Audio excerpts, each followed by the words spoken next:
이 시간에 하나님의 말씀 창세기 38장 1절부터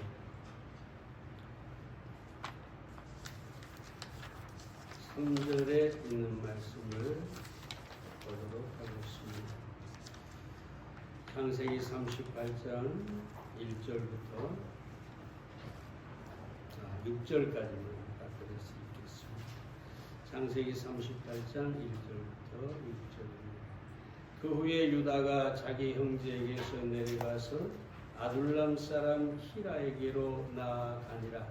유다가 거기서 가나안 사람 수하라고 하는 자의 딸을 보고 그를 취하여 동침하니 그가 잉태하여 아들을 낳음에 유다가 그 이름을 에리라 하니라. 그가 다시 잉태하여 아들을 낳고 그 이름을 오난이라 하고 그가 또 다시 아들을 낳고 그 이름을 셀라라 하니라. 그가 셀라를 낳았을 때 유다는 거십에 있었더라. 유다가 장자 엘을 위하여 아내를 취하니 그 이름은 다말이더라. 이 창세기 38장은 이스라엘 역사에 가장 부도덕한 그런 일이 일어난 장이라고 할 수가 있습니다.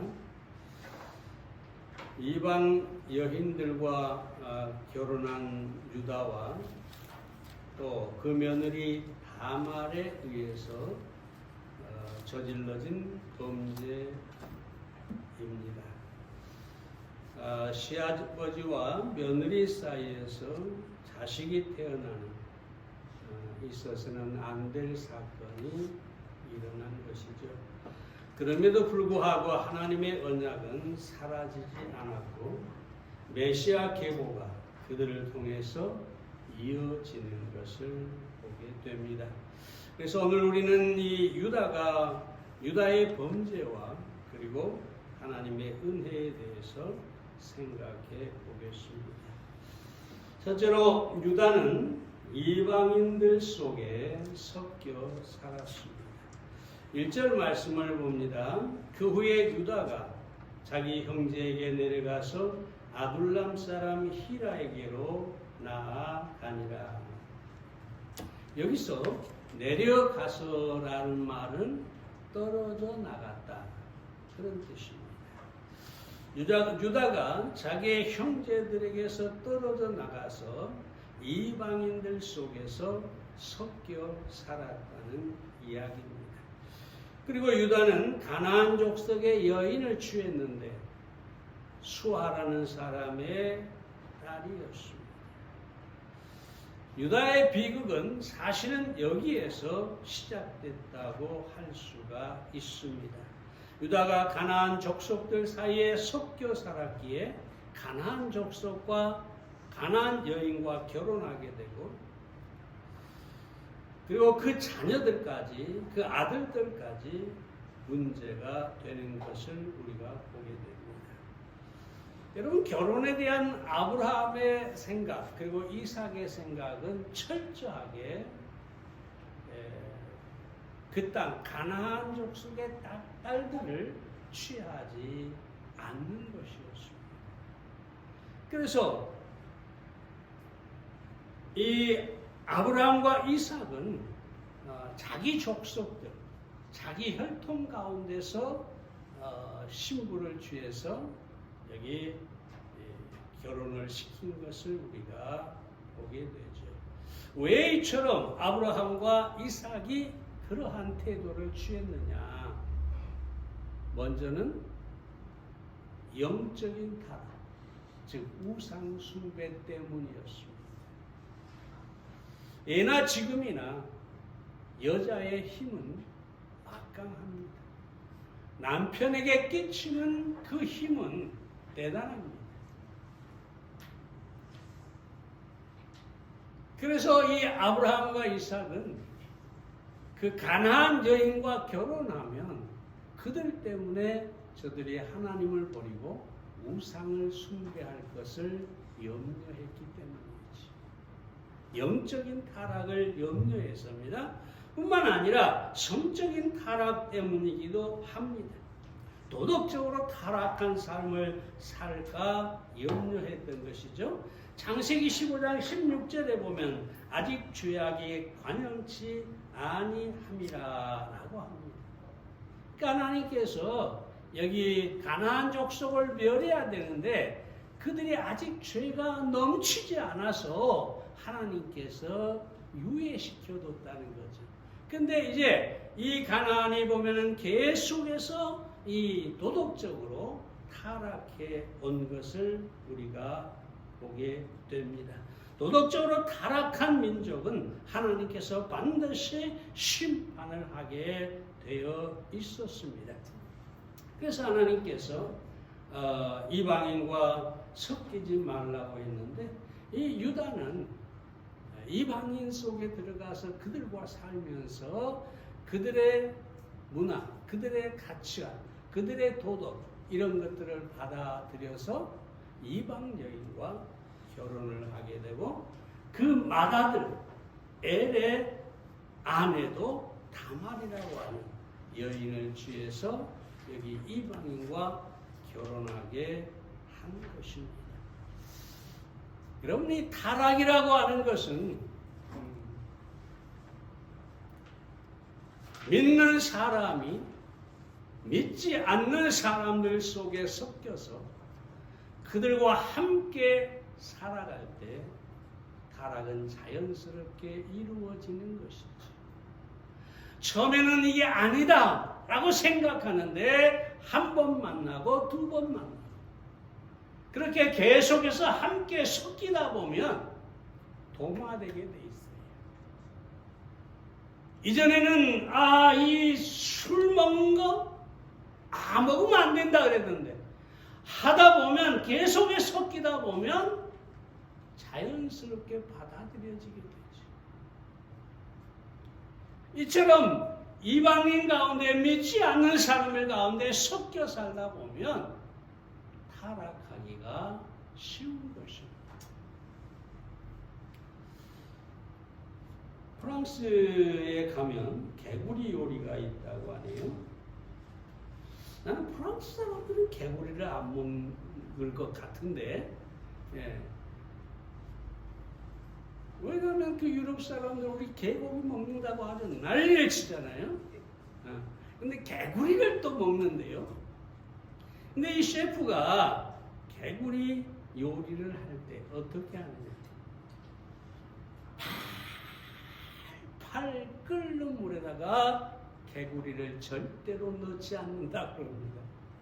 왜냐하면 개구리가 딱 들어가는 순간에 바짝 뛰면서 뜨거운 물이 튀게 되고 개구리를 요리를 할 수가 없대요.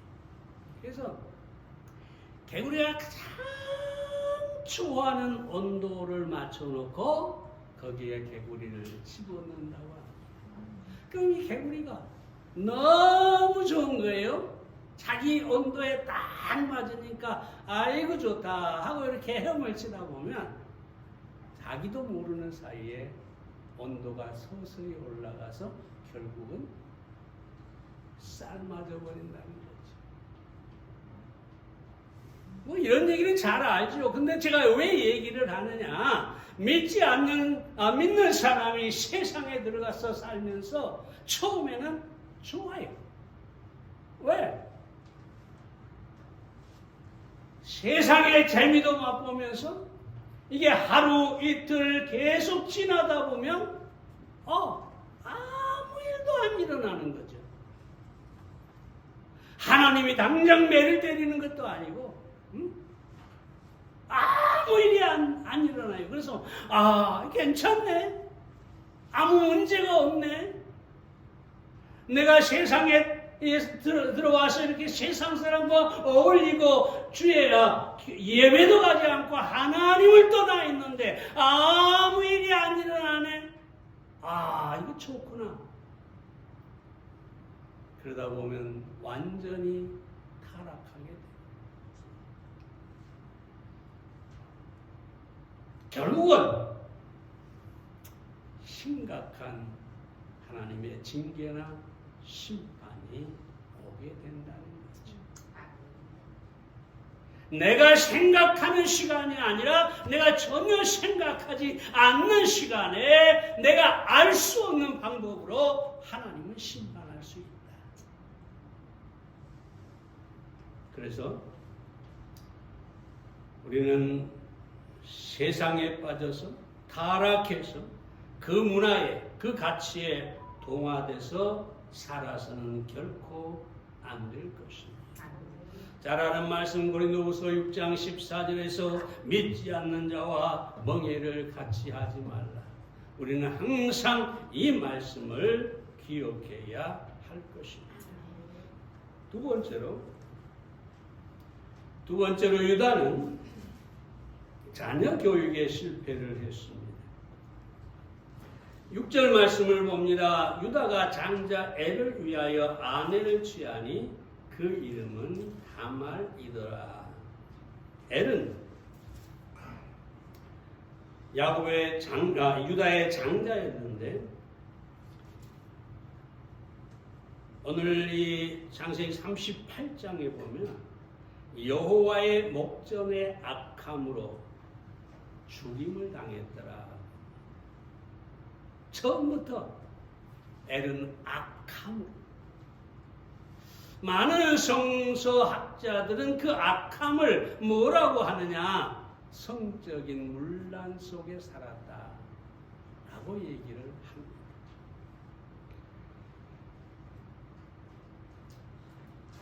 그래서 이 엘을 위하여 유다가 결혼을 시켰는데 그 신부가 바로 다말이라고 하는 가나안 여인이었습니다. 어떤 도덕적 기준도 없이 타락한 그런 여인이었죠. 둘째 아들 오난도 결국은 죽임을 당했습니다. 엘이 죽자 계대 관습법이라고 계대 결혼이라고 형이 죽으면 자식이 없이 죽으면 그 형의 혈통을 잇기 위해서 동생이 그 형수와 결혼을 하는 거죠. 그래가지고 그 자식을 낳게 해요. 그럼 그 자식은 누구의 혈통이라고, 누구의 자식이라고, 누구의 기업을 잇게 되느냐? 죽은 형의 기업을 잇게 되는 거예요.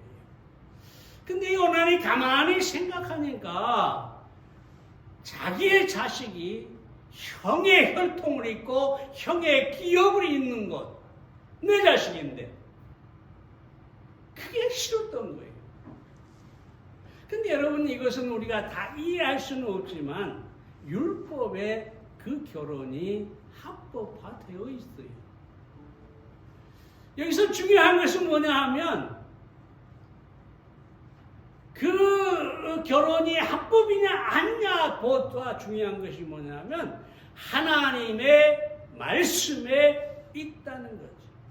꼭 그 말은 오난이 하나님의 말씀을, 율법을 거역했다는 것입니다.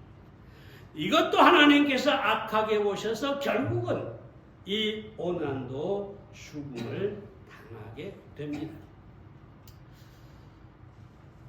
결국은 유다가 충격을 받았어요.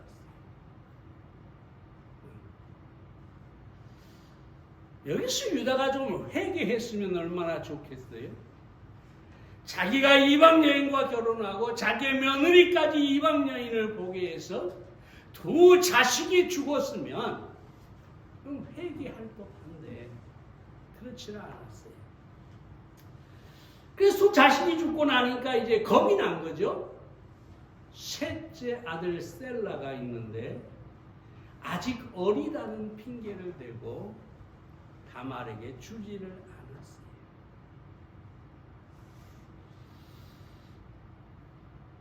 사랑 여러분, 이 자녀 교육이라고 하는 것은 정말 하나님 앞에서 하나님의 말씀으로 제대로 양육하고 가르쳐야 합니다. 자식을 가만히 두면 마귀가 손을 써요. 세상에 따라가게 돼 있어요. 그래서 구세군의 창설자 윌리엄 부스가 우리는 마귀보다 먼저 손을 써야 한다. 그리고 그가 우리의 자녀들에게 죄를 가르치기 전에 하나님을 가르쳐야 한다. 그렇게 얘기하고 있습니다. 폴 제이 마이어라는 사람이 성공을 유산으로 남기는 법이라는 책을 썼어요. 첫째, 감사의 유산을 남기라. 다시 말하면 마음의 유산을 주되 감사의 마음을, 그러니까 모든 일에 감사의 마음을 갖도록 길러라 그 말이죠. 둘째로는 행동의 유산을 남기라. 이 말은 뭐냐면 훈련시키라 그 말이죠. 네. 잘못된 행동을 하는데 그저 방치하지 말고 거기에 반드시 징계도 하고 훈련을 시켜서 올바른 행동을 하도록 그렇게 양육하라. 그리고 약속을 지키는 법, 정직함 이런 것을 가르치라고 합니다. 셋째로는 가치관의 유산을 남기라고 하죠. 청지기의 마음, 모든 것은 내 것이 아니고 하나님의 것이다. 그리고 섬기는 일만이 성공이다.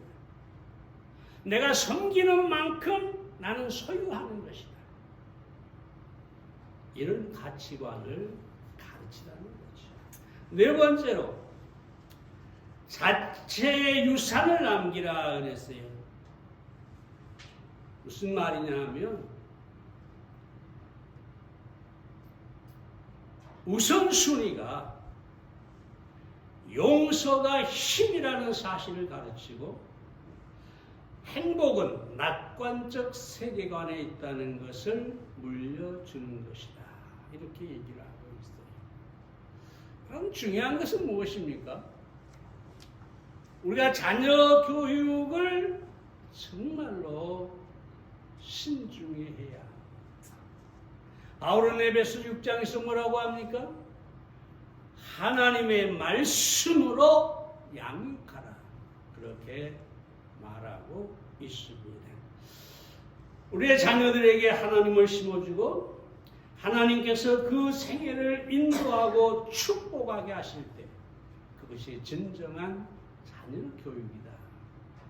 그런데 이 유다는 자신이 이방인 여인과 결혼했을 뿐만 아니라 그 아들까지 이방 여인과 결혼시켜서 하나님을 떠나게 했다는 것입니다. 하나님 앞에 악하게 했다는 것입니다. 우리는 정말로 우리 자녀들을 위해서 기도를 많이 해야 되는 줄로 믿습니다. 세 번째로 유다는 유혹을 이기지 못했습니다. 아니 유혹에 가까이 갔습니다.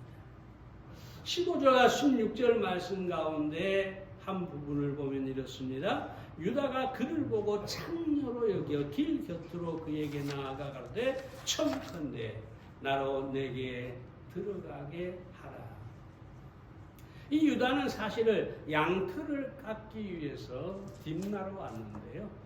이 유목민들에게 양털을 깎는 것은 농부가 추수하는 것과 똑같아요. 1년 농사를 추수하는 것 같아요. 그래서 온 동네 사람들을 모아놓고 잔치를 하죠.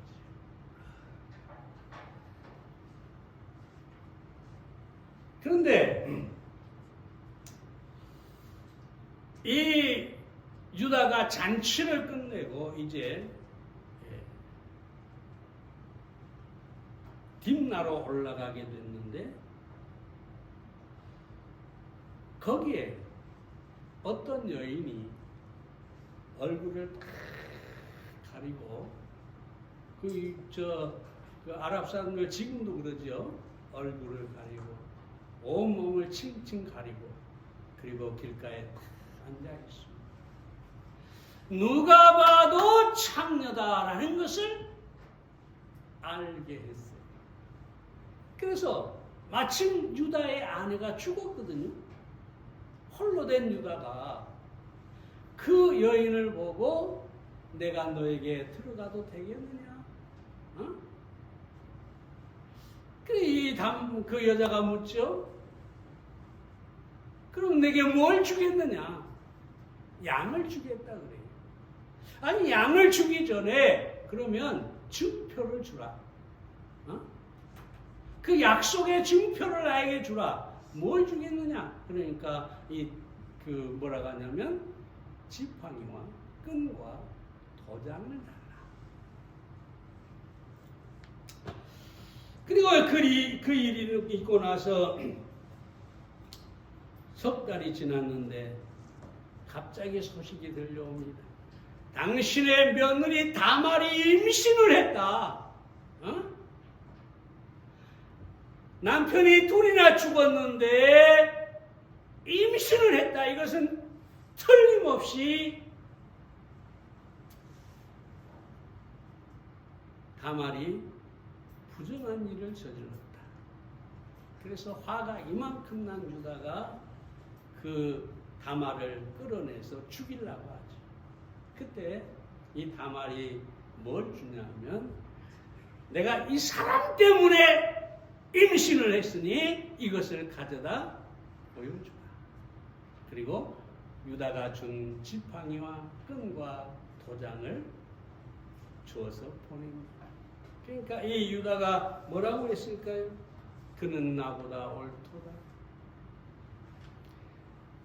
그 다말 내 며느리가 간 것이 아니라 내가 잘못했다.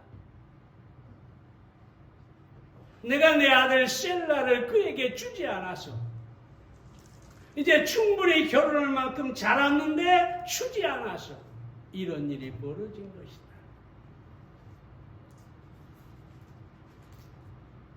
결국은 근친상간 시어머니의 시아버지의 자식을 며느리가 낳게 되는 이런 일이 벌어진 것이죠.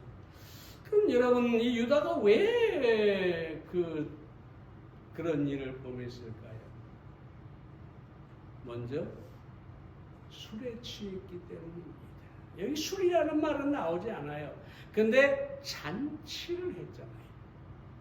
충분히 잔치에서 술을 마시고 흥에 겨웠을 것이다. 많은 경우에 술로 인한 성적 범죄가 일어난다는 것을 우리는 잊지 말아야 합니다. 종종 어떤 사람들이 심지어 목사도 술은 한 잔 취하지만 않으면 되지 먹는 건 상관없다 이런 사람이 있어요. 그러나 자문해 보면 분명히 뭐라고 합니까? 포도주는 쳐다보지도 말라. 술은 쳐다보지도 말라. 술은 절대로 가까이 하지 말아야 하는 것입니다. 뿐만 아니라 왜 그랬을까요? 유혹의 장소에 또는 유혹하는 사람에게 가까이 갔기 때문입니다. 16절에 보면 곁으로 그에게 나아가. 그냥 지나가면 되는데 장녀가 앉아 있으니까 가까이 갔다는 것이죠. 유혹은 항상 가까이 가는 데서 문제가 있습니다. 유혹하는 대상이나 유혹하는 장소에서 멀리 떨어지는 것, 이것이 거룩함을 지키는 길인 것입니다. 그 유혹하는 장소가 꼭 이 성적인 그런 창녀촌이나 이런 것만 아니겠죠. 도박을 하는 곳이라든가, 도박하는 사람이라든가, 세상에 잡다한 우리를 유혹하는 것들이 있는데 그런 사람들, 그런 장소는 우리가 절대로 가까이 가서는 안 될 것입니다. 뿐만 아니라 혼자 갔다는 것이지. 여러분, 유혹은 홀로 갔을 때 용감해집니다. 누군가 나를 지켜보고 누군가가 곁에 있으면 유혹에 넘어가지 않습니다. 그래서 항상 여러분이 어디를 갈 때 그곳이 어떤 위험한 곳이다, 유혹이 가능하다라는 곳에 지나갈 때는 반드시 영적인 사랑과 함께 동행하시기 바랍니다. 끝으로 분별력이 없었어요. 유다는 이 성적인 욕망 때문에 그 여자가 누군지를 전혀 눈치채지 못했어요. 물론 칭칭 얼굴을 동이고 그냥 온몸을 두르고 있었기 때문에 분별하기가 어려웠겠지만 이 유다는 분별력과 또한 자제력이 없었다는 것을 보게 됩니다. 사랑하는 여러분, 우리는 유혹의 장소, 유혹하는 사람을 멀리해야 합니다. 멀리하는 방법 중에 하나가 뭐냐? 주님의 교회를 가까이 하고 성도들과 함께 교제를 나누어야 합니다. 그 속에서 기쁨을 맛보고 그 속에서 우리가 함께함으로 평강을 누릴 수 있을 때 우리는 유혹을 이길 수가 있게 될 것입니다. 마지막으로 유다의 구원은 무조건적인 은혜였습니다. 29절 30절 말씀을 봅니다. 베레스라 불렀고 그 형제 곧 손에 홍사 있는 자가 뒤에 나오니 그 이름을 세라라 불렀더라. 다말이 쌍둥이를 잉태했어요. 산파가 아이를 받을 때 먼저 나오는 아이의 손에다가 붉은 실을 묶어놨어요. 근데 갑자기 실이 다시 손이 들어가더니 다른 애가 먼저 나오던 애를 밀치고 자기가 나와버렸어요. 그래서 베레스, 뒤에서 밀치고 나온 아이가 베레스가 되고, 그 다음에 이 홍사를 맨 아이가 뒤에 나왔는데 세라라는 동생이 되었습니다. 여기서 우리가 살펴보아야 할 사실은 구원의 은혜입니다. 왜 갑자기 여기서 은혜를 얘기하느냐? 여러분, 마태복음 1장에 보면 아주 중요한 이름이 나오는데 바로 베레스라는 아들이 나오고 그리고 다말이라는 이름이 함께 나옵니다. 이게 무슨 얘기냐? 마태복음 1장에 보면 예수님의 족보가 딱 나오는데 그 족보에 누가 들어가 있느냐? 다말과 베레스가 들어가 있다. 이게 무슨 말입니까?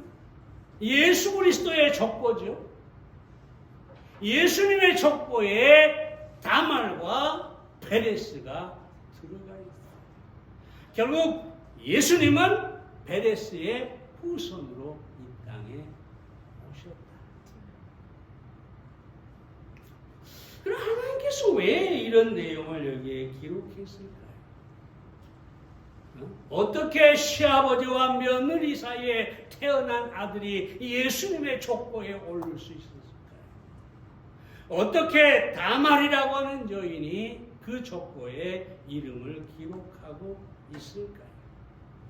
그것은 바로 하나님의 은혜가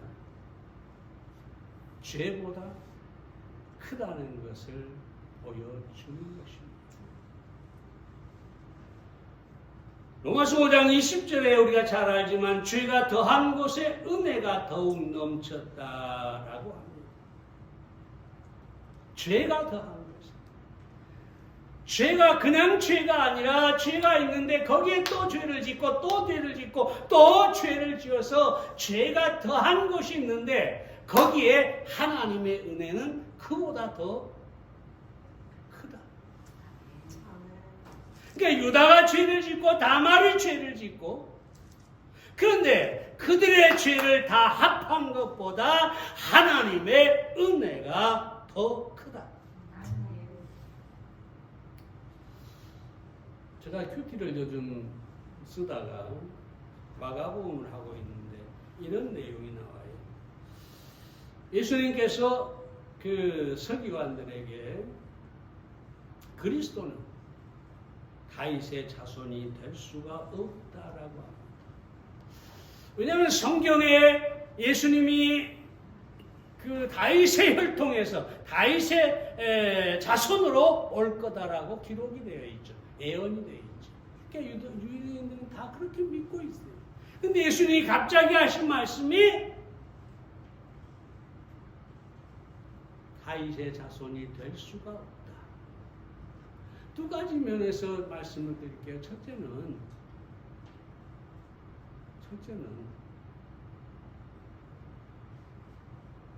다윗이 예수님을 가리켜서 내 주여, 내 주여.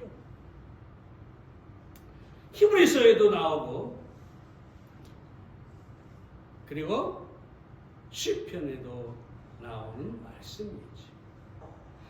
다윗이 예수님을 향해서, 앞으로 오실 예수님을 향해서 내 주여, 내 하나님이여, 그렇게 얘기했는데 어떻게 예수님이 다윗의 자손일 수가 있느냐? 결코 아니다라고. 그렇죠? 자기 자손에게 내 주여라고 할 수 없잖아요. 다윗은 이미 성령으로 예수님이 하나님의 아들이라고 하는 사실을 알았기에 내 주여라고 하는 것이지. 또 하나는 예수님은 다윗의 혈통일 수가 없죠. 누가복음에 보면, 또 마태복음에 뭐라고 합니까? 성령으로 잉태된 것이 나타났더니. 그러니까 예수님은 다윗의 후손의 씨가 아니라, 그 혈통이 아니라 성령에 의해서 잉태가 되었다. 그래서 다윗의 혈통이 아니라고 그러죠. 근데 여러분, 이건 아주 중요한 얘기죠. 만약에 다윗의 혈통으로 예수님이 태어났다면 다윗과 같이 예수님도 죄인이죠. 죄인이면 우리를 위해 죄값을 지불할 수가 없죠. 근데 다윗의 혈통과 상관없이 성령으로 되었기 때문에 그분에게는 죄가 없고, 죄가 없기 때문에 우리의 죄값을 대신 지불할 수가 있으셨다. 그래서 여러분, 예수님께서 십자가에서 그 죄 없는 몸으로 단번에 영원히 우리의 죄값을 지불하셨기에 우리의 모든 죄를 사함받을 수가 있었다는 것입니다. 비록 유다와 다말의 죄가 클지라도 이 십자가의 은혜가 더 크기 때문에 저들이 구원에 이를 수가 있습니다. 우리도 마찬가지입니다. 우리는 여전히 죄를 범하고 날마다 죄를 생각하고 살지만 우리의 모든 죄값은 단번에 영원히 십자가에서 예수님이 담당하셨기 때문에 더 이상 우리를 정죄할 법이 없고, 더 이상 우리는 죄값과 상관없이 구원받은 하나님의 자녀가 된 것입니다. 하나님의 은혜는 너무나 크고 넘칩니다.